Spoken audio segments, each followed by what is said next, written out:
Assalamualaikum warahmatullahi wabarakatuh.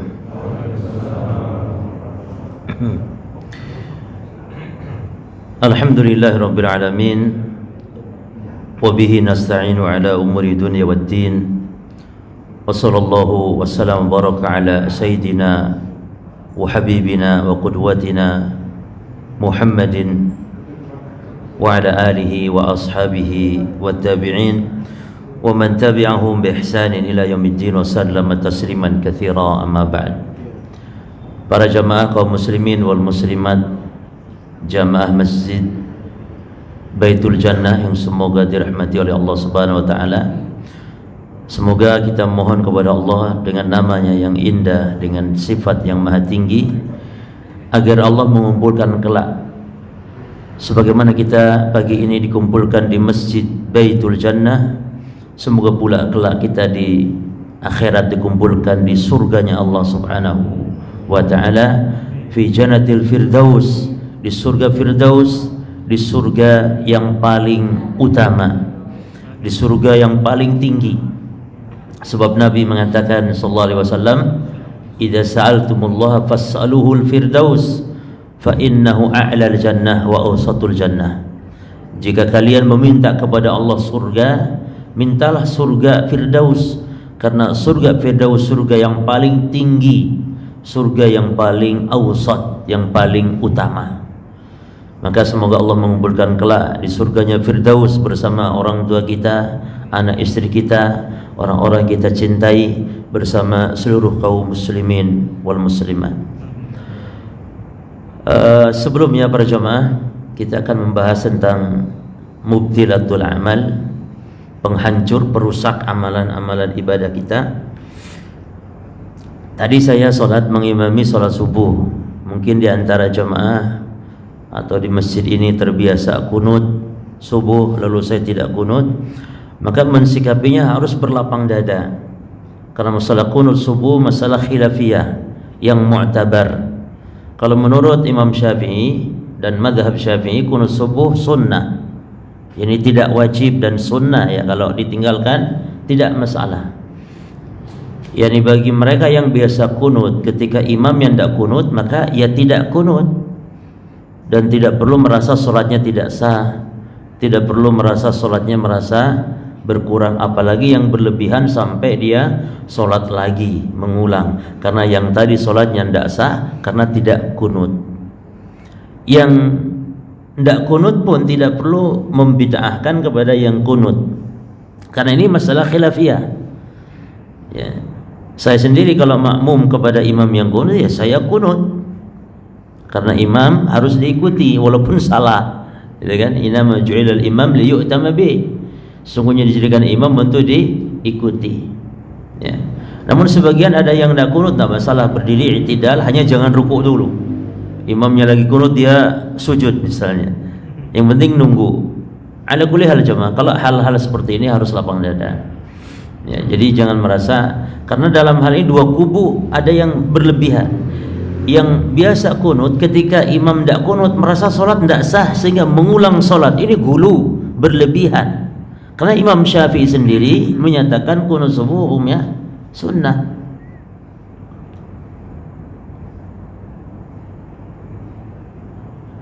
Kok hilang Pak? Sayanya hilang. Ayo. Dah. Ya, jadi dalam mazhab Syafi'i kunut sunnah bukan wajib, apalagi rukun salat. Dia sunnah. Namun wallahu alam para jemaah, pendapat yang kuat, kalau ini masalah khilafiyah, pendapat yang kuat, hadis-hadis tentang kunut subuh secara khusus, mengkhususkan kunut di subuh saja, ini hadisnya lemah. Sehingga yang benar di poin ini madhabnya Imam Ahmad, ya, dalam madhab Hambali atau madhab jumhur, mayoritas para ulama. Tapi sekali lagi masalah khilafiyah, beda dengan hal masalah kesesatan yang tidak dilakukan para ulama dahulu, maka itu lain masalah. Kalau kunut subuh masalah khilafiyah.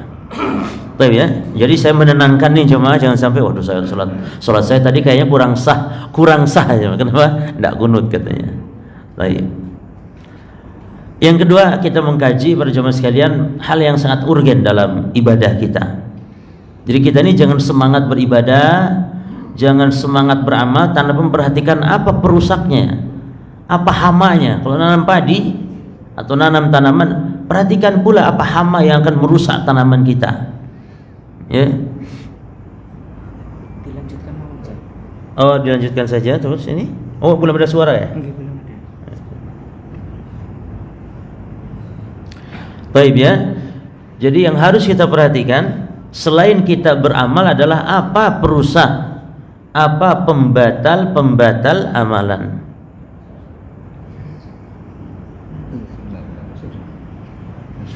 Oke, mau.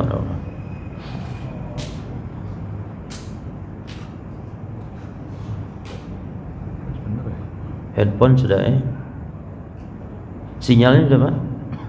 Sudah kelihatan jelas.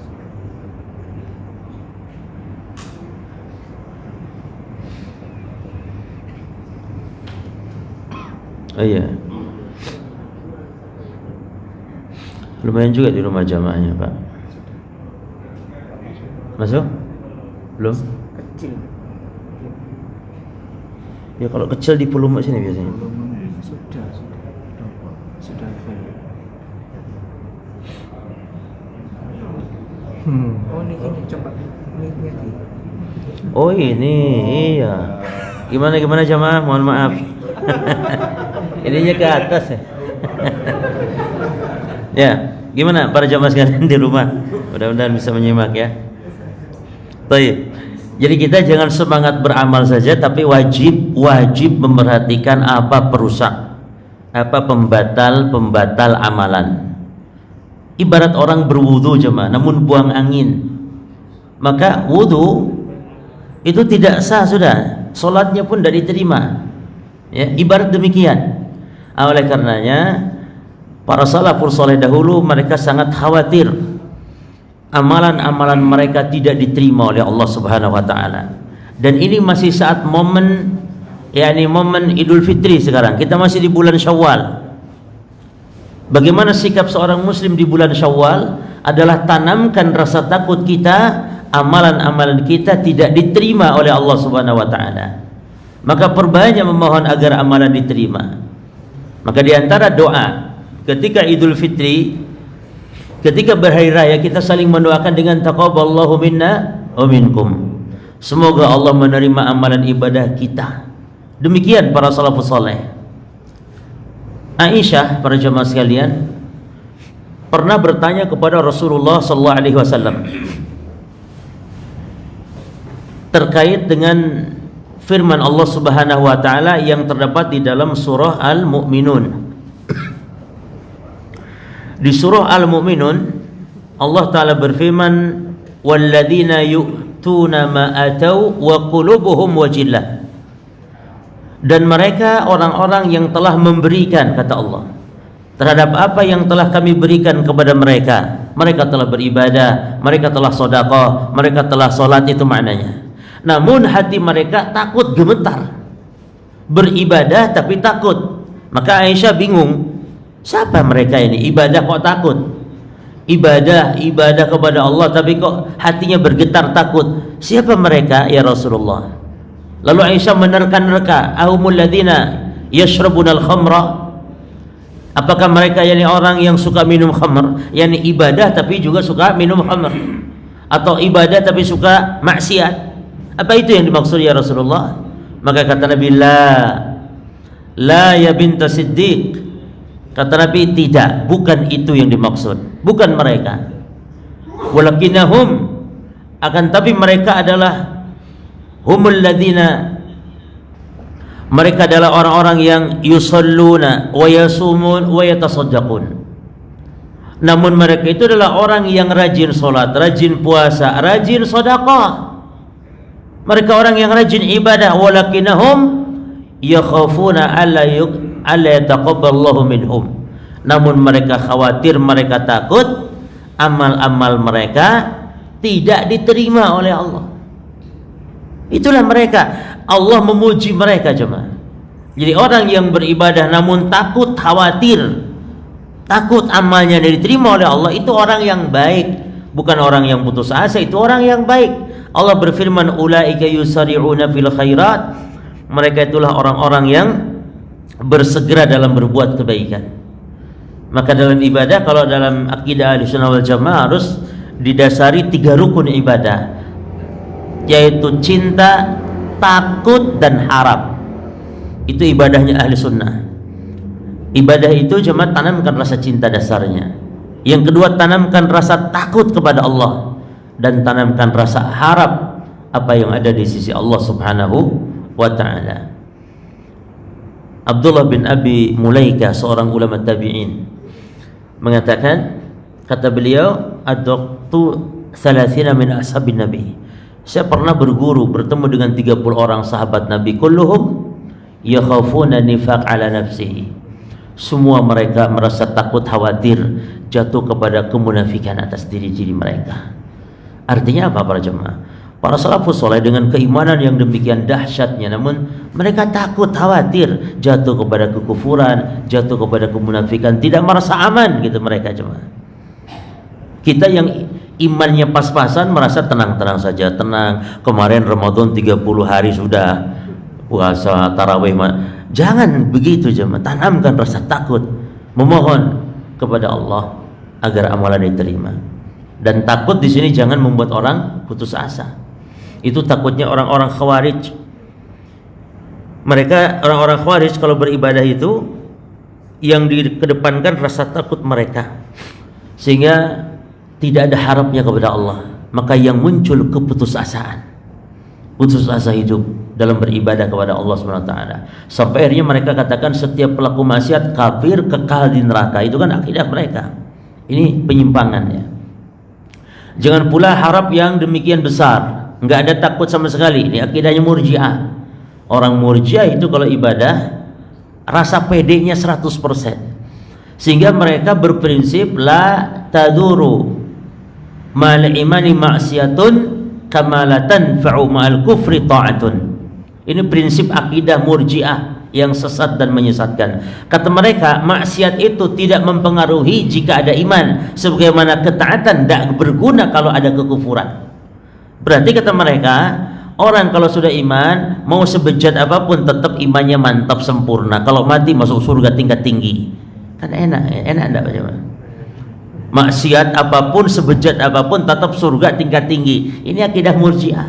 Karena maksiat tidak mempengaruhi kepada iman. Khawarij sebaliknya, kalau orang sekali saja berbuat maksiat, imannya hancur, kafir. Kalau mati nggak tobat, kekal di neraka. Ini dua-duanya ekstrim.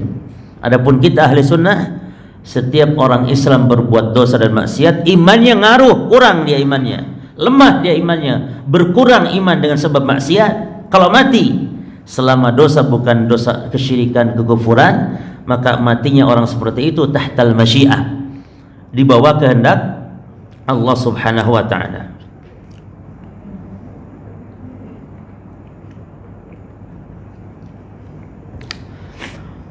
Baik. Oleh karenanya para jemaah sekalian,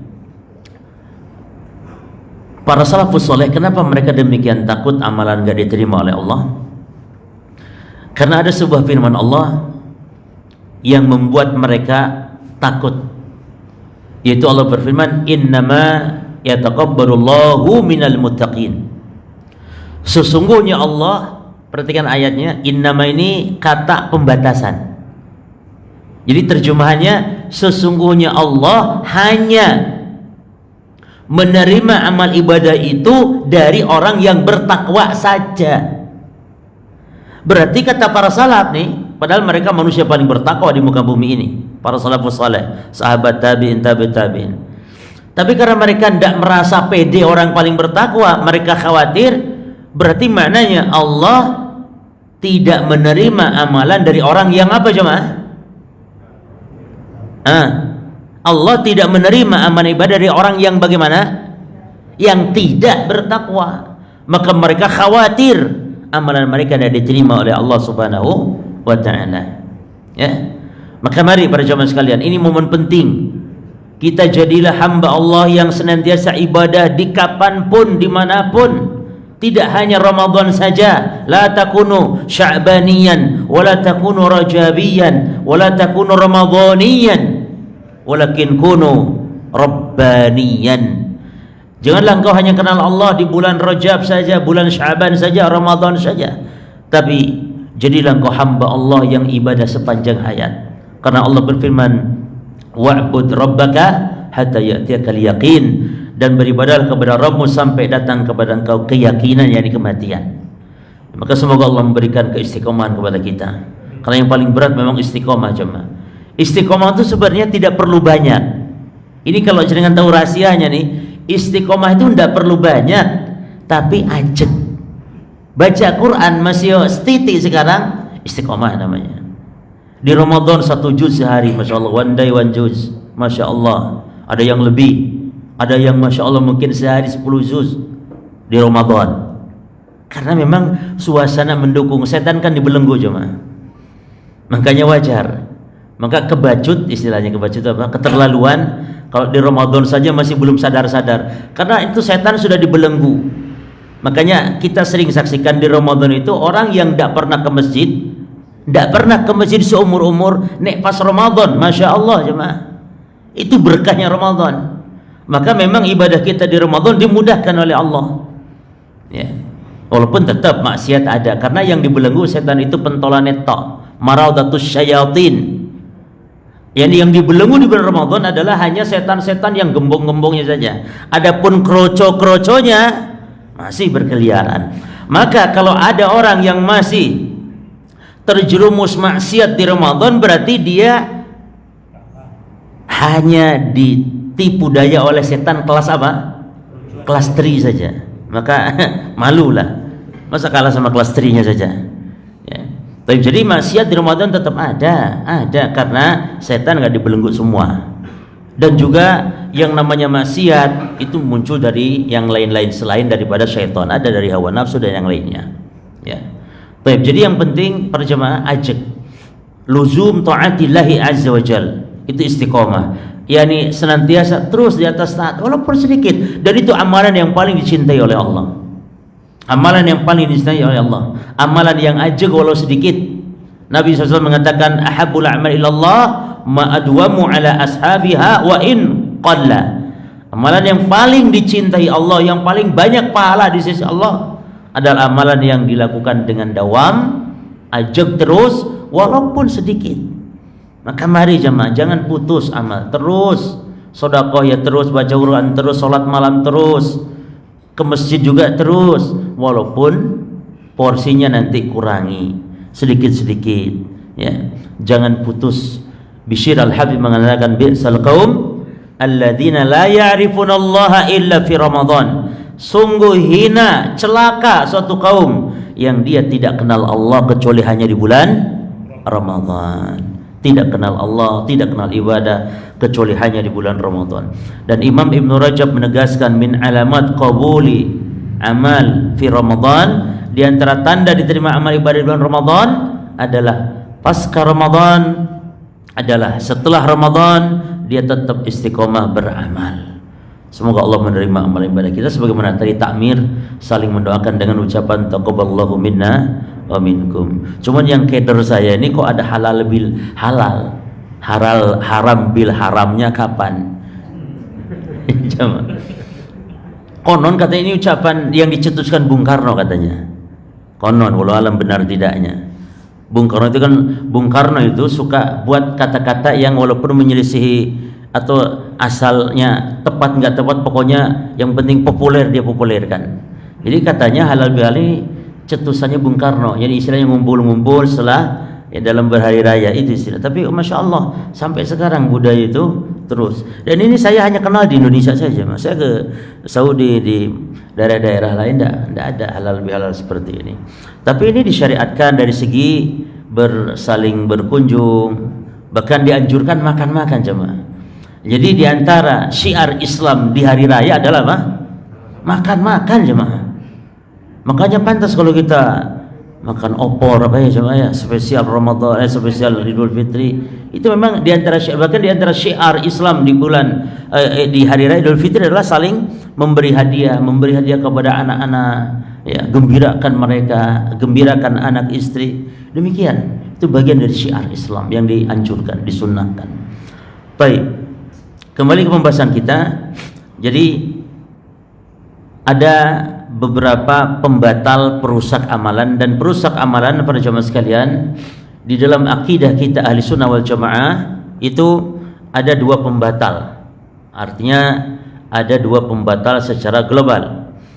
Yang pertama, pembatal amal itu ada yang pembatal yang sifatnya pembatal yang mutlak, yang total, yang membatalkan amal plus membatalkan syahadat, membatalkan iman Islam.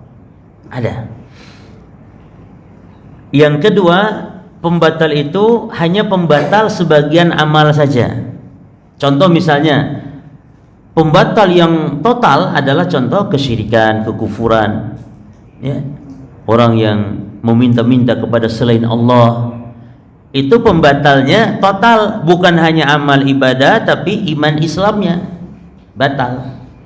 Adapun kalau contoh yang kedua, pembatal yang tidak total, contohnya misalnya orang yang tidak sholat asar.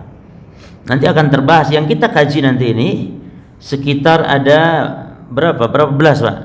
Berapa belas? 13 ya? Mudah-mudahan kebawa semua nih Pak, yang 13 ini. Ini diantara berapa? Hah? Oh, lumayan akeh. Cukup apa ini? Ngaji sampai jam berapa? 7. Masya Allah. Kasihanlah yang sepuh-sepuh. Bukan kasihan ustadznya, kasihan yang duduk. Kalau ustadz sih ngomong tidak masalah. Baik. Contoh nih, pembatal yang tidak total, hanya membatalkan sebagian amal saja. Contoh orang tidak sholat asar. Kata Nabi SAW, man taraka sholatal asri faqad habita amaluhu.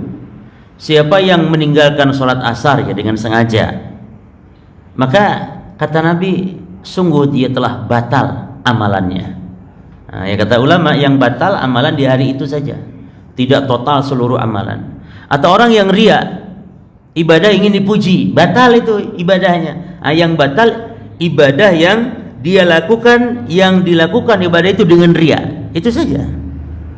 Contoh tadi dia sholat qobliyah subuh, ikhlas, tidak ada riaknya, diterima Allah. Lalu dia sholat apa? Sholat subuhnya kok ada ria, ingin dipuji oleh orang, maka sholat subuhnya saja yang batal, tidak diterima oleh Allah dari amalan yang ria.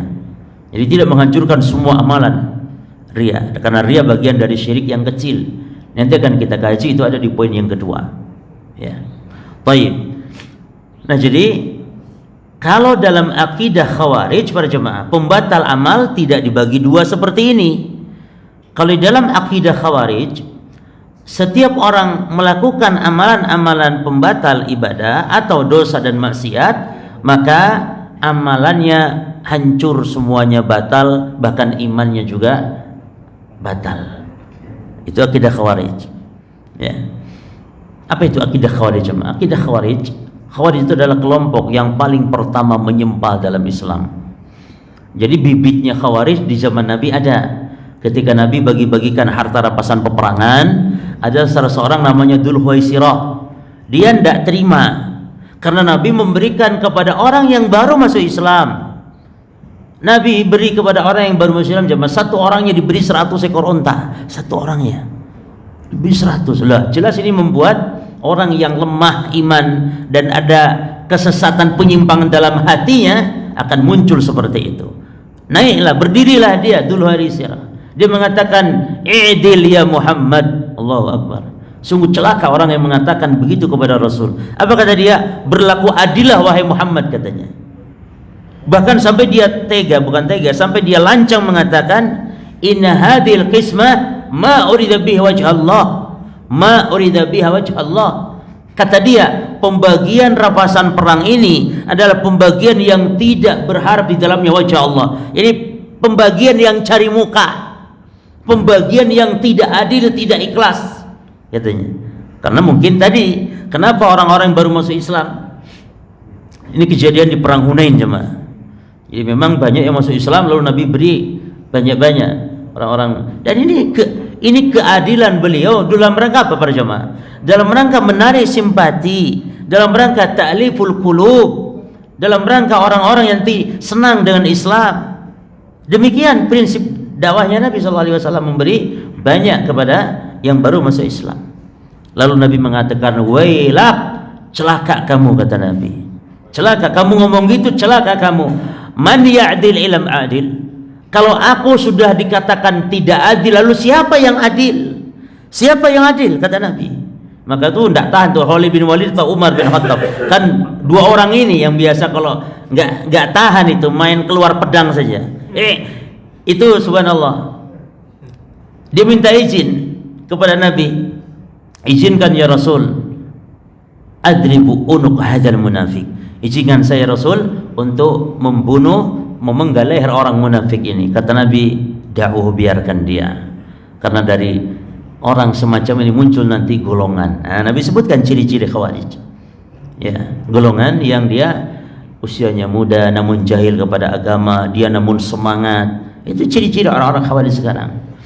Di antara aksi mereka Khawarij di antaranya kan mengkafirkan penguasa, kemudian melakukan aksi-aksi bom bunuh diri yang mengatasnamakan jihad. Ya, itu kelompok-kelompok yang dikatakan istilahnya kelompok-kelompok radikal, dan memang demikian. Jadi kita harus mengakui di dalam Islam ada kelompok yang memang demikian, yang merusak Islam itu sendiri. Dan yang dampak buruknya ya orang-orang yang rajin ibadah seperti antum, yang rajin ke masjid, dituduh akhirnya teroris, yang menampakkan syiar agamanya dituduh teroris. Karena memang di antara mereka begitu, di antara mereka memang jenggotan, di antara mereka juga rajin ke masjid, ya, yang melakukan aksi-aksi seperti itu. Semoga Allah menjaga Islam dan kaum muslimin di negeri kita khususnya. Baik. Pembatal pertama cuma dilihat halaman berapa Anda tahu? Di pembatal pertama ini kita gabungkan 4 jadi 1 karena hukumnya sama. Apa yang 4 jadi 1 itu? Yaitu al-kufru wasyirku wariddatu wan nifaq. Kekufuran, kesyirikan, kemurtadan dan kemunafikan. Namun yang kita maksudkan di sini semua adalah para jemaah, ini kekufuran, kesyirikan yang besar, yang merusak, menghancurkan iman Islam sekaligus. Ya. Karena syirik ada 2, ada syirik besar, syirik kecil. Kufur ada 2 juga, kufur besar, kufur kecil. Nifak ada 2 juga, kemunafikan, nifak i'tiqadi dan nifak amali. Nifak i'tiqad, dan ini nifak besar, dan nifak amal, nifak kecil.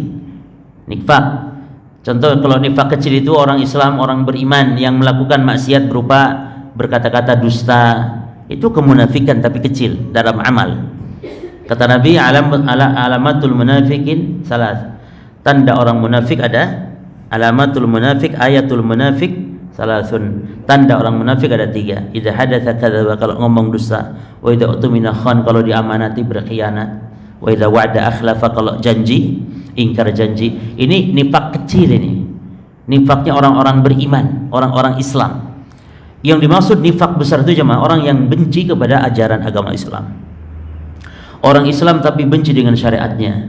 Orang Islam tapi tidak suka Islam ini jaya. Dan antum saksikan sekarang, bahkan terang-terangan di media, orang Islam atau mungkin KTP-nya Islam ya, tapi mulutnya kok tajam sekali, lancang sekali kepada syariat ini, menghina Islam, menghina kaum muslimin, menghina syariat. Itu nifak i'tiqadi, kemunafikan akbar besar yang berkonsekuensi, innal munafiqina fi darkil asfali minan nar. Sesungguhnya orang-orang munafik itu kata Allah di mana? Di bawah keraknya neraka jahanam. Kita saksikan sekarang, ya, bagaimana cuitan-cuitan mereka di media, ya, menghina, mencaci maki Islam, mencaci maki syariat kaum muslimin dan seterusnya. Taib. Yang menjadi dasar para jemaah, ini ada ayat di surah Al-Baqarah 217 yang mungkin perlu kita kaji secara mendalam, yaitu firman Allah, wa man yartadid minkum an dinihi, siapa yang murtad di antara kalian dari agamanya. Perhatikan lafaz fayamut, lalu dia mati. Siapa yang murtad dari agama Islam lalu mati di atas kemurtadan tadi, nggak sempat taubat, mati di atas murtad, fahuwa kafirun, maka dia itu kafir. Apa konsekuensinya? Faulaika habitat a'maluhum fid dunya wal akhirah, maka mereka gugur, batal amalannya di dunia dan di akhirat. Nah, kita kaji nih para jemaah masalah ini. Baik, kita baca dulu ayat setelahnya, yaitu tentang bahaya dosa kesyirikan jemaah. Allah berfirman, "Walaqad uhiya ilaika wa ilal ladzina min qablika la in asyrakta la yahbatanna 'amaluk." Ini Allah mengancam, bukan kita ini yang diancam oleh Allah, Nabi Muhammad. Wahai Muhammad, sungguh kami telah mewahyukan kepada nabi sebelummu dan juga kepada engkau telah diwahyukan. Apa isi wahyunya? La in asyrakta la yahbatanna 'amaluk. Kalau engkau berbuat syirik maka batal sungguh amalanmu. Sungguh benar-benar batal amalanmu. Tambahannya apa? Dan di akhirat termasuk orang-orang yang merugi. Jadi Nabi Muhammad diancam oleh Allah. Apalagi kita tentu lebih pantas untuk diancam seperti itu. Kalau engkau berbuat syirik, batal amalanmu. Nah, ayat semacam ini dalil yang menunjukkan pembatal amalan adalah kesyirikan, kekufuran. Contoh yang lain, wa man yakfur bil iman faqad habita amaluhu. Siapa yang kufur setelah dia beriman maka batal amalannya. Wa huwa fil akhirati minal khasirin, dan di akhirat termasuk orang-orang yang merugi. Cukup ayat-ayat ini cuma kita kaji berkaitan khususnya ayat yang pertama tadi di Al-Baqarah, ada lafaz fayamut. Apa artinya fayamut? Yani dan dia mati. Maka telah terjadi perbedaan pendapat para ulama di poin ini berkaitan dengan orang yang murtad lalu tidak mati dan taubat kembali masuk Islam. Apakah amalan dia sebelum taubat ada, masih utuh, atau kembali, atau tetap gugur hangus sehingga kalau taubat kembali kepada Islam kembali apa? Nol. Paham jemaah ya? Nah, ini terjadi khilaf para ulama di poin ini. Di poin ini. Karena apa para jemaah? Karena itu tadi, orang yang murtad dihukumi gugur amalannya itu kalau apa? Kalau mati dia tidak taubat, mati di atas kemurtadan. Itu yang disebutkan pada zahirnya ayat. Maka terjadilah dua pendapat ulama di poin ini. Pendapat yang pertama para jamaah sekalian, pendapat yang pertama, dan ini madhab mayoritas para ulama, termasuk di dalamnya madhab Syafi'i, berpendapat bahwa orang yang murtad lalu taubat kembali, amalannya jamaah tidak gugur, amalannya tetap utuh, tidak gugur sama sekali. Murtad masuk Kristen, murtad masuk agama lain, lalu masuk Islam lagi, taubat dia masuk Islam lagi. Dan tolong bedakan jamaah, orang yang murtad masuk agama lain dengan orang Islam yang berbuat kesyirikan, kekufuran, nyembah kubur misalnya, maka ini cara tobatnya dibedakan. Kalau orang Islam yang sampai nyembah kubur, minta-minta kepada kubur, kepada orang mati, kepada wali, kalau tobat tidak perlu syahadat ulang, cukup tobat saja kepada Allah. Tapi kalau yang sudah masuk Kristen, ketika tobat ingin masuk Islam, harus syahadat ulang di hadapan kaum muslimin, tidak harus di hadapan ustadz sebenarnya. Pokoknya dia bersaksi di hadapan kaum muslimin. Syukur-syukur ya. Sebenarnya KTP-nya belum berubah kayaknya. Enggak usah ganti KTP dulu. Ya. Tapi kalau sudah ganti KTP segala macam ya ganti lagi ya. Baik. Nah, madhab yang pertama ini dasarnya apa? Di surah Al-Baqarah tadi. Wa man yartadid minkum an dinihi. Perhatikan. Siapa yang murtad antara kalian dari agamanya, Allah memberikan syarat di situ. Fayamut, syaratnya mati di atas kemurtadan.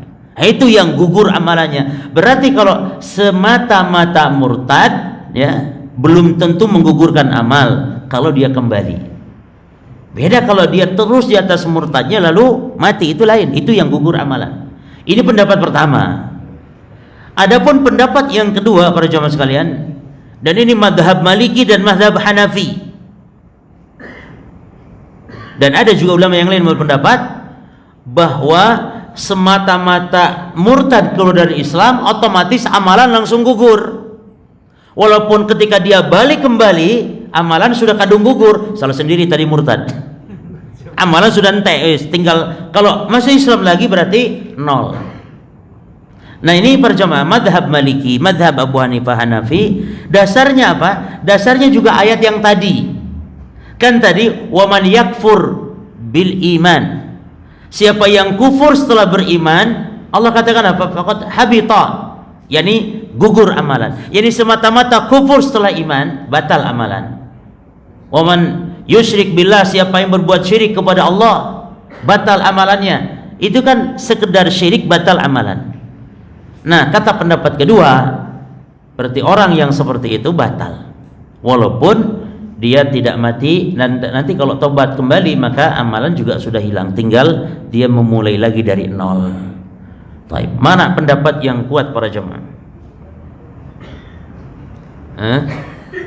Jadi mana dalil yang tadi? Yang keduanya, waman yakfur bil iman faqad habita amaluhu, ya kan? Semata-mata kufur batal amalan. Walau asyraku hala habitu anhu ma kanu ya'malun. Kalau mereka berbuat syirik, batal amalan yang mereka lakukan. Waladina kadzdzabu bi ayatina wa liqa'il akhirah habitat amaluhum. Siapa yang mendustakan ayat kami dan perjumpaan kami di akhirat, kata Allah, batal amalannya. Jadi semata-mata beramal seperti itu, amal kekufuran, batal. Baik. Ini mazhab siapa? Mazhab Abu Hanifah dan mazhab Imam Malik. Yang mengatakan tidak batal dan amal tetap utuh mazhab mayoritas. Di antaranya mazhab Syafi'i. Mana yang kuat? Para jemaah, kalau mengikuti pendapat, ya, terkadang lebih tenang ikut mazhab mayoritas, lebih tenang. Terus yang kedua, kalau ada khilafiyah dalam masalah seperti ini yang lebih menenteramkan, menyenangkan hati manusia, maka pilihlah pendapat itu. Di poin ini yang lebih menyenangkan manusia yang mana kira-kira? Yang pertama, jadi orang yang mau yang sudah kadung murtad, ketika kita sampaikan pendapat ini, dia akan semangat masuk Islam lagi. Coba sampaikan pendapat kedua, mazhab Maliki dan mazhab Hanafi. Ente nek masuk Islam, amalan ente tetap enggak ono, ente wis kurang ajar pancen ente. Oh, boro-boro wis aku ndak usah melo Islamane wis. Enggak Islam enggak patean, ngono katanya. Karena apa? Karena itu tadi jemaah. Maka gembirakan manusia. Orang yang 99 nyawa sudah dibunuhnya jemaah, datang kepada ahli ibadah, namun kurang ilmu ahli ibadah ini. Dia tanya, saya sudah bunuh 99 nyawa, kira-kira nih saya tobat diterima enggak oleh Allah? Kata ahli ibadah, kok 99? Wah, ini kebangetan ini. Dosamu besar sekali, enggak kira Allah ampuni. Karena terlalu berat dosamu itu, 99 nyawa. 100 kurang siji. Lalu kata dia, wis neono, kamu tak jadikan yang ke-100 neono. Dibunuh juga akhirnya orang yang berfatwa salah ini. Ini jemaah. Orang, makanya kalau datang orang tatoan kepada antum, Pak, saya ini tatoan, badan kabeh tato, Pak. Lalu saya ini gimana kalau saya mau tobat sekarang? Kira-kira kalau saya sholat diterima enggak sama Allah?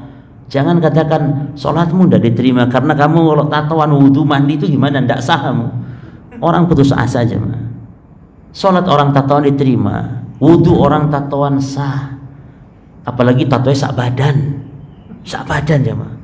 Wis angel, tapi sah. Karena apa? Karena dia la yukallifullahu nafsan illa wus'aha. Allah tidak membebani, dia sudah tidak mampu berbuat apa. Kalaupun dibuang akan hancur badannya jemaah. Ya, kalau suruh itu sudah biarkan, cukup taubat kepada Allah Subhanahu wa taala. Mudahkan urusan orang. Berilah orang kabar gembira. Maka yang membunuh 100 tadi datang kepada ahli ilmu. Lalu kata ahli ilmu, Allah menerima semua taubat. Semua dosa Allah ampuni selama kita mau bertobat. Namun kamu harus hijrah kamu ke tempat yang baik. Datanglah ke negeri fulan atau daerah fulan. Berangkat dia. Di tengah jalan meninggal. Malaikat rahmat, malaikat ada perebutan. Ini orang ini bejat tapi sudah taubat dan sedang jalan. Kata malaikat rahmat, ini bagianku. Kata malaikat adab, enggak. Orang ini bagaimana nyawa 100 dibunuhnya. Kalaupun dia betul taubat kan belum nyampe ke daerah yang dia tuju. Rebutan tuh malaikat adab dengan malaikat rahmat. Akhirnya dilihat. Sekarang gini saya diukur katanya. Jaraknya dekat kemana? Jaraknya dekat kemana? Apakah dekat ke negeri yang dia tuju, negeri yang baik, atau masih jauh? Ternyata diukur dekat ke negeri yang menjadi tujuan dia, sehingga diambillah oleh malaikat rahmat. Ini hadis sahih kisah ini para jemaah. Ada juga di kitab Riyadhus Shalihin Imam Nawawi membawakan hadis ini, menunjukkan keutamaan ya orang yang bertobat kepada Allah Subhanahu wa taala. Baik. Kemudian para jemaah sekalian, pembatal yang kedua. Pembatal yang kedua min mubtidatil amal ar-riya, yaitu riya. Apa itu riya para jemaah sekalian? Riya itu idharut ta'ah liyarahun nas wal yamdahu bihi. Riya artinya menampakkan amal-amal ketaatan agar dilihat manusia dan dipuji manusia. Jadi kalau sekedar menampakkan amal kepada manusia belum tentu riya. Jadi yang inti riya itu ingin dipuji sanjungan manusia. Subhanallah ya para jemaah, riya itu amalan yang tidak diterima oleh Allah. Dan riya ini ada perinciannya. Kalau sejak awal ibadah sampai selesai riya, maka jelas amalan tidak diterima. Kalau riya muncul di tengah-tengah jemaah, di awalnya ikhlas, di tengah-tengah amal muncul riya, maka ini tergantung kondisi orangnya. Jika dia menikmati riya tersebut, maka amalannya, atau yang pertama dulu, jika dia berusaha menolak riya tersebut, maka ini tidak pengaruh. Karena terkadang manusia ini memang suka pujian jemaah. Setiap kita rata-rata terkena penyakit riya ini. Namun ketika terjangkit, tolong perhatikan, berusahalah untuk menolak. Ketika kita sedang sholat, kadang-kadang muncul riya, maka tolak saat muncul itu. Jangan dinikmati. Nah kalau riya ini ditolak, bermujahadah sungguh-sungguh menolak riya, bahkan dia berpahala. Bukan batal amal ibadah, enggak, justru dia berpahala. Muncul riya dari syaitan, maka tolak, enggak masalah. Nah sekarang kalau riyanya dinikmati, apakah ibadahnya total semua yang dilakukan itu ya maksudnya? Kan tadi sholat misalnya 2 rakaat ikhlas, 2 rakaat berikut riya. Nah sekarang sholatnya diterima semua atau tidak? Yang riyanya dinikmati, maka jawabannya tergantung jenis ibadahnya. Kalau ibadah yang jadi satu kesatuan seperti sholat, maka dari mulai awal sampai akhir sholatnya sudah diterima oleh Allah. Karena sholat itu satu kesatuan. Bahkan mau salam di duduk tahiyat akhir, mau salam riya jamaah, dan dinikmati riyanya, batal dari takbiratul ihram tadi. Ibarat mau salam, mohon maaf buang angin, batal. Yang tadi masya Allah dari rakaat pertama kedua khusyuk, giliran mau salam tut gitu jemaah, mau salam batal, ulangi sholatnya. Padahal tadi sudah mantap itu sholat tadi, batal. Riya pun demikian, karena sholat satu kesatuan. Yang kedua, kalau ibadahnya bukan satu kesatuan jemaah, seperti sedekah, maka yang ikhlasnya diterima, yang riyanya ditolak oleh Allah. Contoh, ada orang sedekah 100.000, ikhlas sedekah 100.000, selesai, diterima Allah. Lalu ada orang muji-muji dia, masya Allah jenengan mantep pak, sedekah 100.000, masya Allah hebat jenengan. Hidungnya gini teng irungnya teng. Lalu dia karena dipuji tadi, tak sedekah lagi, tenang Ustaz, keluarkan lagi 100.000 lagi, 100.000 lagi, tapi riya yang ini. Maka yang ini saja yang batal, yang 100.000 yang tidak diterima oleh Allah. Yang tadi tetap utuh, walhamdulillah. Karena ini sedekah bukan ibadah satu kesatuan. Walaupun dia sedekah berapa? Totalnya berarti 200.000, tapi tidak batal 200.000 semuanya. Yang 100 pertama diterima, yang 100 kedua ini yang ditolak oleh Allah Subhanahu wa taala. Baik. Dan riya ada dua macam hukumnya. Riya yang besar, riyanya orang-orang munafikin. Jadi kalau orang munafik itu riya, bahkan sifat mereka demikian. Makanya orang Islam itu tidak boleh riya. Orang Islam itu supaya tidak meniru ini amaliyahnya atau perbuatan orang-orang munafik. Jangan ditiru. Riya yang kedua, para jemaah, riya yang kecil. Ini riyanya orang-orang beriman. Ya. Seperti ibadah ingin dipuji. Antum perhatikan di dalam surah Al-Maun yang sering kita baca, fawailul lil musallin alladzina hum an salatihim sahun, terus waladzina hum yuraun. Dan sifat ini sifat orang-orang munafik. Allah berfirman, ya, orang munafik itu yurau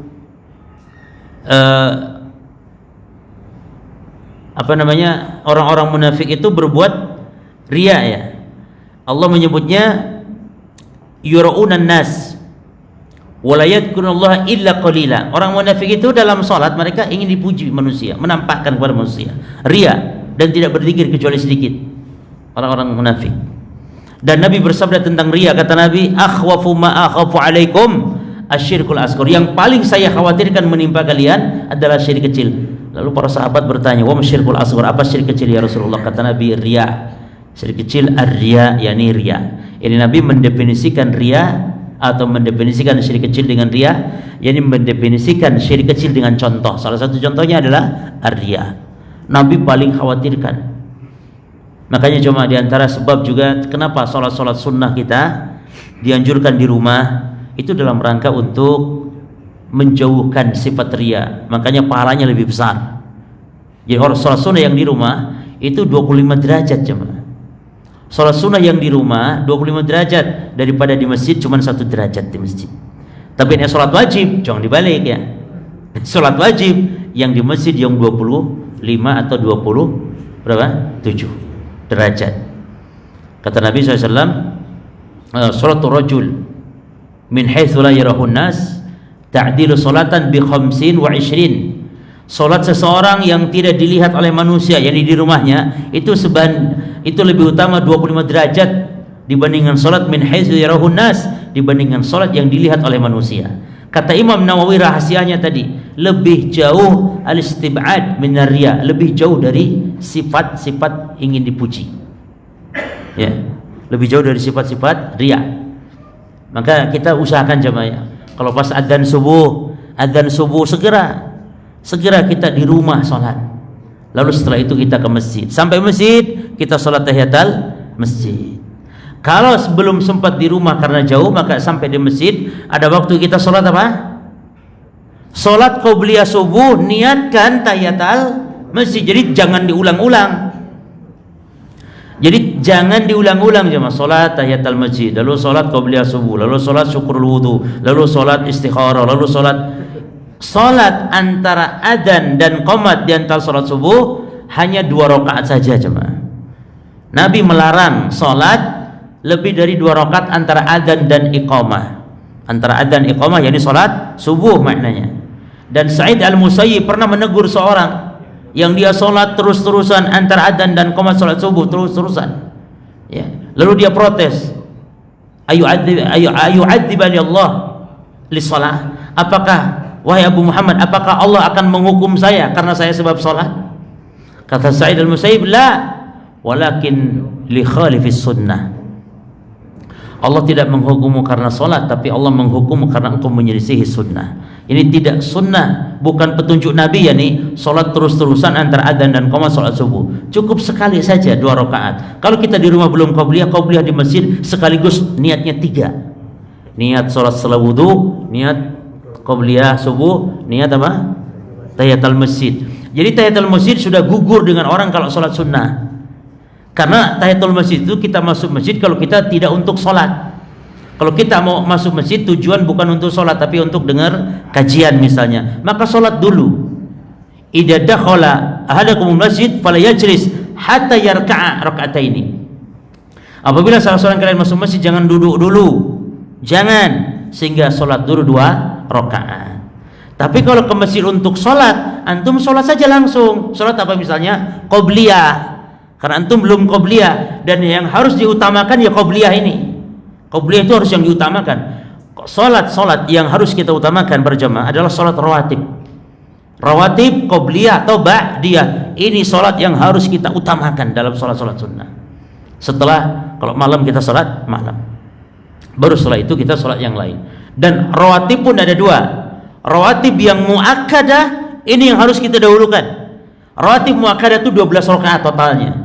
2 sebelum subuh, 4 sebelum duhur, 2 setelah duhur, 2 setelah maghrib, 2 setelah isya. 12 rakaat ini sholat sunnah rawatib. Apa itu rawatib jemaah? Sholat sunnah yang dikaitkan dengan sholat wajib, qobliyah dan ba'diyah. Yang 12 ini yang harus didahulukan. Adapun rawatib yang tidak muakkadah, contoh sebelum asar 4 rakaat, contoh 2 rakaat sebelum maghrib, itu rawatib juga namun tidak ditekankan misalnya. Kalau kita mau pilih jangan itu, tapi pilih yang 12 ini tadi ya. Rahimallah rajulan, semoga Allah memberi rahmat, kata Nabi, hadis Bukhari, hadis sahih, yusolli qabla asri arba'an, yang sholat sebelum asar 4 rakaat. Semoga Allah memberi rahmat kepada orang yang sholat asar 4 rakaat, sebelum asar 4 rakaat. Nabi bersabda tentang sholat maghrib juga, kata Nabi, sallu qabla maghrib, sallu qabla maghrib, sallu qabla maghrib liman sya'a. Sholatlah sebelum maghrib. 3 kali diulang oleh Nabi, lalu kata Nabi, bagi siapa yang mau. Nah ini namanya rawatib juga jemaat, namun yang ghair muakkadah, yang tidak ditekankan. Tapi yani jangan qoblal asar didawamkan, tapi qobla duhur yang 4 ditinggalkan. Ini keliru. Qobla duhur yang penting, karena itu yang ditekankan. Orang yang seperti itu kata Nabi, man sholat fi yaumil wailah 12 rakaatan banallahu lahu baitan fil jannah. Siapa yang sholat siang malam 12 rakaat, banallahu lahu baitan fil jannah, Allah bangunkan istananya di surga. Ummu Habibah yang meriwayatkan hadis ini, sejak dengar dari Nabi, seumur hidupnya enggak pernah meninggalkan 12 rakaat siang dan malam. Yang menerima hadis dari Ummu Habibah juga demikian, tidak meninggalkan sejak menyenangkan dari Nabi sallallahu alaihi wasallam. Baik. Jadi riya jemaah ya, membatal amalan ibadah. Kalau riyanya riya munafik, membatalkan total. Tapi kalau riyanya riya yang ringan, ya riya yang kecil, membatalkan amalan yang jatuh riya pada amalan tersebut sesuai dengan rincian tadi.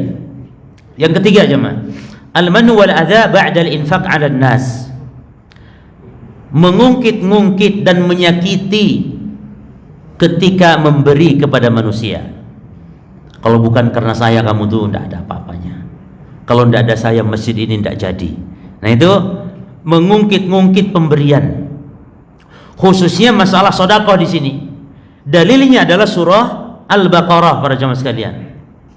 Ayat 264. Lah, Al-Baqarah ayat keberapa ini? 264. Baik. Allah berfirman, ya ayyuhalladzina amanu la tubtilu shadaqatikum bil manni wal adha. Wahai orang-orang yang beriman, janganlah kalian membatalkan sedekah-sedekah kalian dengan al-man. Al-man menyebut-nyebut.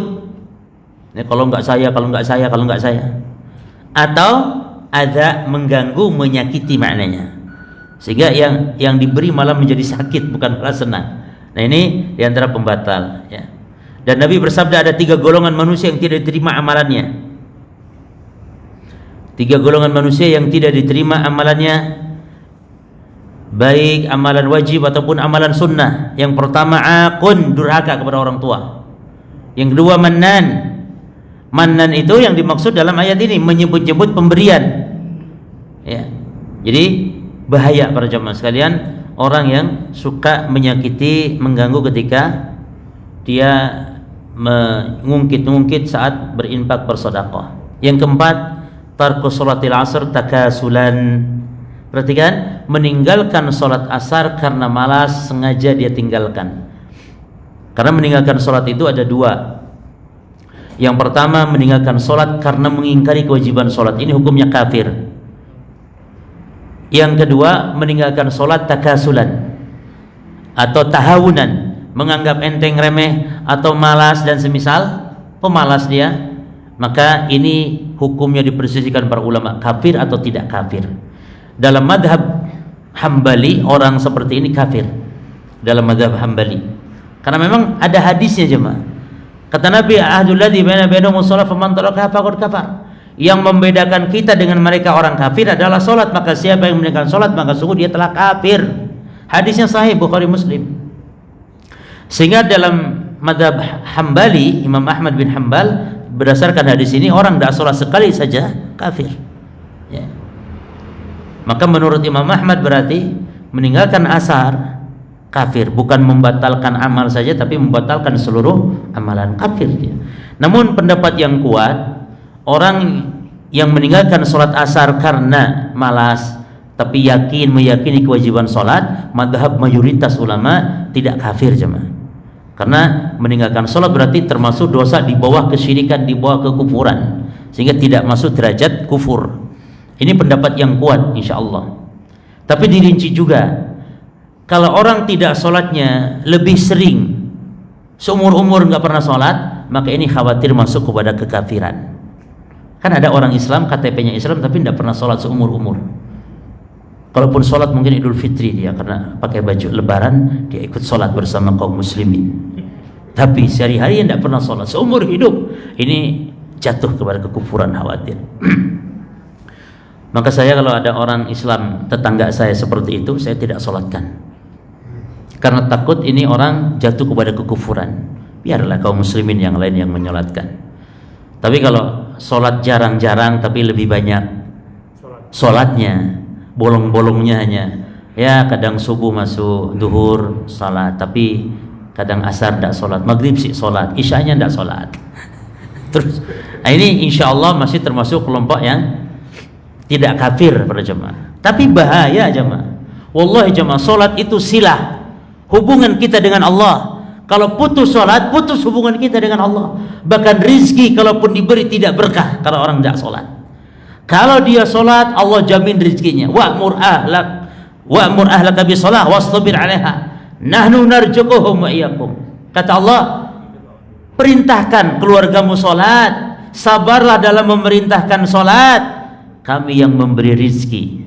Nah kata Imam Ibnu Katsir, orang yang idza aqamtas shalah, kalau kamu sudah mendirikan sholat berdasarkan ayat ini, maka ya'ti rizqu min haitsu la yahtasib, maka rizki akan datang dari jalan yang tidak disangka-sangka. Karena Allah janjikan rizki dengan sholat kaitannya. Maka antum perhatikan nih, orang Islam yang rajin sholatnya, lihat kehidupan ekonominya lumayan bagus, rata-rata jemaah. Ada dua ciri ya, orang yang sukses dalam ekonomi di dalam Islam ya, orang Islam nih rata-rata, pertama hubungan dengan orang tuanya baik, dia orang berbakti kepada orang tuanya, dan yang kedua dia suka jaga sholatnya. Ustaz, tapi saya kok kere ya Ustaz, sholat padahal rajin. Loh jamaah, itu Allah ingin menghendaki kebaikan kepada antum. Karena kadang-kadang Allah tidak beri harta, karena dengan harta orang ini akan terfitnah. Maka Allah jaga dia, Allah sayang sama dia, maka berbaik sangkalah kepada Allah. Karena ada orang yang memang bisa jaga harta, ada orang yang tidak bisa jaga harta. Kalau diberi harta dia akan jatuh kepada kekufuran. Pilih mana? Pilih iman dan kaya atau pilih kufurnya miskin? Iman kaya daripada kufur miskin. Wis kufur kere lagi jemaah. Ini musibah. Allah jemaah, orang kafir yang miskin di dunia ini itu musibah di atas musibah itu. Orang kafir yang miskin. Pernah Imam Ibnu Hajar itu seorang qadhi di negeri Mesir di zamannya. Imam Ibnu Hajar Al-Asqalani, seorang ulama ahli hadis. Dia ini para jemaah kalau berangkat ke kantornya, ngantor itu pakai kuda dengan kereta kencana. Istilahnya pakai mobil mahal, mobil mewah, berangkat ke kantornya. Jadi qadhi, jadi hakim.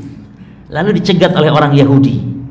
Sebentar imam sebentar, masyhur dia qadhi, Kata Yahudi, wahai qadhi, wahai imam, sebentar, tolong jawab pertanyaan saya.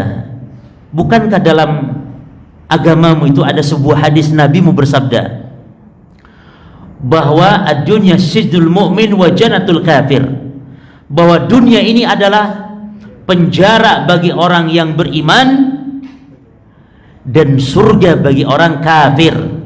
Itu hadis Nabi. Iya, kata. Tapi coba perhatikan sekarang, engkau seorang muslim, seorang mukmin dengan kereta kencanamu seperti ini, dengan kendaraan mewah seperti ini, sementara aku Yahudi yang kafir, aku yang lusuh hanya penjual minyak, lusuh, pakaiannya lusuh, miskin aku. Berarti hadis Nabi ini tidak sesuai. Aku Yahudi kok kere, sementara engkau seorang muslim kok kaya. Berarti terbalik ini hadis, nggak benar ini hadis. Kata Ibnu Hajar, hadis ini sangat benar justru. Bagaimana kok bisa benar? Kamu Yahudi, walaupun kamu sekere-kerenya hidup di dunia, seperih-perihnya hidup di dunia, dibandingkan kelak azab neraka jahanam, masih jauh lebih enak kamu hidup di dunia walaupun kere dibandingkan neraka jahanam. Tapi saya sebagai muslim, walaupun hidup paling enak, istana berlapis emas sekalipun, saya kayak gini pun ini kecil dibandingkan nikmat surganya Allah kelak di akhirat. Pilih mana kowe? Kata Yahudi, wis nek ngono tak masuk Islam ya wis. Akhirnya dia masuk Islam, jemaah. Masuk Islam dia. Bersaksi bersyahadat di hadapan Imam Ibnu Hajar. Karena apa? Ya kere, miskin, neraka pula lagi. Nanti berat lagi siksa lebih. Di dunia sudah kere, di akhirat sengsara. Naudzubillah, akhirnya masuk Islam dia. Alhamdulillah. Tapi jadi orang Islam kalau diberi harta itu nikmat. Karena nikmat harta itu ada di tangan orang yang soleh. Jadi harta tidak dicela dalam Islam. Yang dicela itu harta di tangan orang yang tidak soleh. Cuma saya takutin tidak selesai nih. Ini yang baru keempat. Ya, wis. Ini terakhir yang kelima. Kelima ibu, kelima. At-ta'ali 'ala Allah Subhanahu wa ta'ala. Ini banyak kita meremehkan ini, hati-hati jemaah. At-ta'ali, mendahului Allah dengan bersumpah mengatakan si fulan tidak dapat rahmat, si fulan tidak diterima ibadah, atau si fulan tidak diampuni dosanya oleh Allah. Enggak boleh doa seperti itu. Jadi orang sumpah, demi Allah kamu tuh uripnya celaka kamu, demi Allah kamu tuh di akhirat alah kamu ini orang tidak sukses, kamu orang bangkrut, kamu orang yang diterima oleh Allah, kamu orang yang tidak diampuni oleh Allah, kamu orang yang tidak akan masuk surga. Tidak boleh. Allah bahkan murka kepada orang yang bersumpah atas nama Allah dengan mengatakan kecelakaan bagi orang lain. Hati-hati, bisa berbalik kalau jemaah. Ini ada hadisnya. Ya, bisa berbalik. Nabi mengatakan anna rajulan qala, kata Nabi, ada seseorang yang mengatakan wallahi la yaghfirullahu li fulan, demi Allah, Allah tidak akan mengampuni si fulan. Memang pelaku maksiat dia, tapi jangan kita ngomong seperti itu. Kita lihat ada orang dosa terus, pelaku maksiat, lalu kita akan demi Allah ini orang kayaknya nasibnya sengsara ini di akhirat. Subhanallah, gak boleh. Bisa jadi Allah beri hidayah, bisa jadi Allah ampuni dosanya. Berarti kita telah mendahului Allah dengan bersumpah mengatasnamakan Allah. Gak boleh para jemaah. Lalu Allah Ta'ala qal, akan tetapi Allah Ta'ala justru berfirman apa? Man dalladhi yata'alla alayya, siapa yang sombong, yang bersumpah mendahului aku, kata Allah. Siapa? Bahkan anna alla aghfir li fulan, bahwa aku tidak akan ampuni si fulan. Lalu kata Allah, fa inni qad ghafartu li fulan, padahal justru aku telah mengampuni si fulan. Dan kamu yang sombong mengatakan demikian, wahbattu amalak, kamu yang sombong mengatakan demikian, sumpah seperti itu, kamu justru yang batal amalanmu, dibatalkan amalannya. Maka jemaah, doa keluarlah dari mulut kita nih ucapan-ucapan indah. Ada orang pelaku maksiat, doakan semoga dapat hidayah, semoga Allah memberikan petunjuk. Demikian, bukan malah dicela ya, karena bisa jadi akan kembali kepada kita, wal iyadu billah. Baik, masih banyak, berapa poin? 6 lebih ya. Cuma insya Allah kapan-kapan lah kita ngaji lagi. Mudah-mudahan Allah memberikan keistiqomahan. Karena juga ada makan-makan masalahnya ini sudah jemaah mungkin sudah. Baik. Terus para jemaah sekalian, saya perlu menyampaikan beberapa hal terkait makan ya. Biasanya kalau lagi makan-makan itu banyak meninggalkan amalan-amalan yang disyariatkan, amalan-amalan yang sunnah menjadi petunjuk Nabi, atau bahkan jatuh kepada kesalahan-kesalahan. Di antaranya adalah melakukan tabdzir, menyia-nyiakan, membuang-buang makanan. Di antaranya kalau minum jemaah, minum jangan disisakan. Ini apalagi makanya para panitia kalau ngasih botol yang kecil saja. Tapi hatta botol kecil ini banyak yang airnya disisakan. Itu nanti dibuang, itu tabdzir. Innal muwadzirina kanu ikhwana syayatin. Itu saudaranya setan yang berbuat demikian. Jadi tolong nanti kalau makan jangan ada yang membuang makanan. Kemudian yang kedua, makanlah dengan adab-adab Islam. Nah, ini insyaallah saya ingin membahas pertemuan berikut. Kapan-kapan kita akan kaji di majelis ini insyaallah tentang adabut ta'am wasyarab, adab makan minum. Cara duduknya bagaimana, kemudian karena sudah diatur oleh syariat yang indah ini. Dan ternyata makan kalau memakai adab itu akan nilainya nilai ibadah, berpahala. Sudah enak dapat pahala. Nah, nanti insyaallah kita akan kaji. Kalau sekarang habis waktunya. Demikian, subhanakallahumma bihamdika asyhadu an la ilaha illa anta astaghfiruka wa atubu ilaik. Assalamualaikum warahmatullahi wabarakatuh.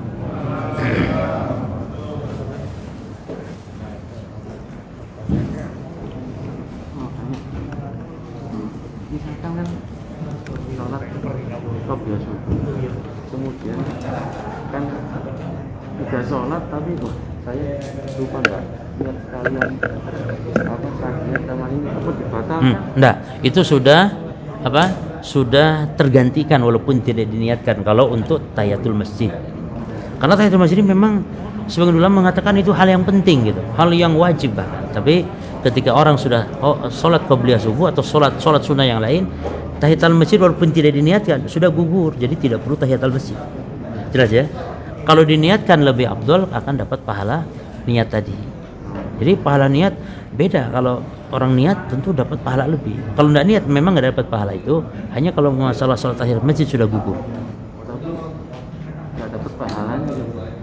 Ya nggak dapat pahala sholat tahiyatul masjid. Dibatalkan Lo enggak. Sholat langsung kan? Ya. Oh, janganlah. Makasih ya. Janganlah barangkali. Ya, iya, jadi masalah pahala enggak dapat tapi karena memang enggak niat.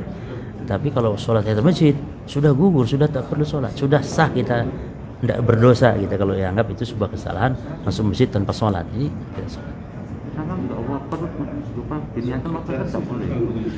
Tidak boleh membatalkan sholat kecuali karena uzur. Dan ini Pak Ustaz, saya niatkan juga sekalian, tapi udah terlanjur takbiratul ihram. oh, pertanyaan boleh enggak niat di tengah-tengah sholat seperti ini? Boleh. Kalau di tengah-tengah niat merubah sholat, karena orang ketika tadinya sholat sendiri menjadi imam kan berarti robah niat itu, ya kan? Orang sedang sholat sendiri tiba-tiba ditepuk jadi imam, berarti robah niatnya. Iya, boleh robah niat seperti itu. Tapi robah niat dari sunnah kepada yang wajib itu lain lagi. Harus niat dari awal sebelum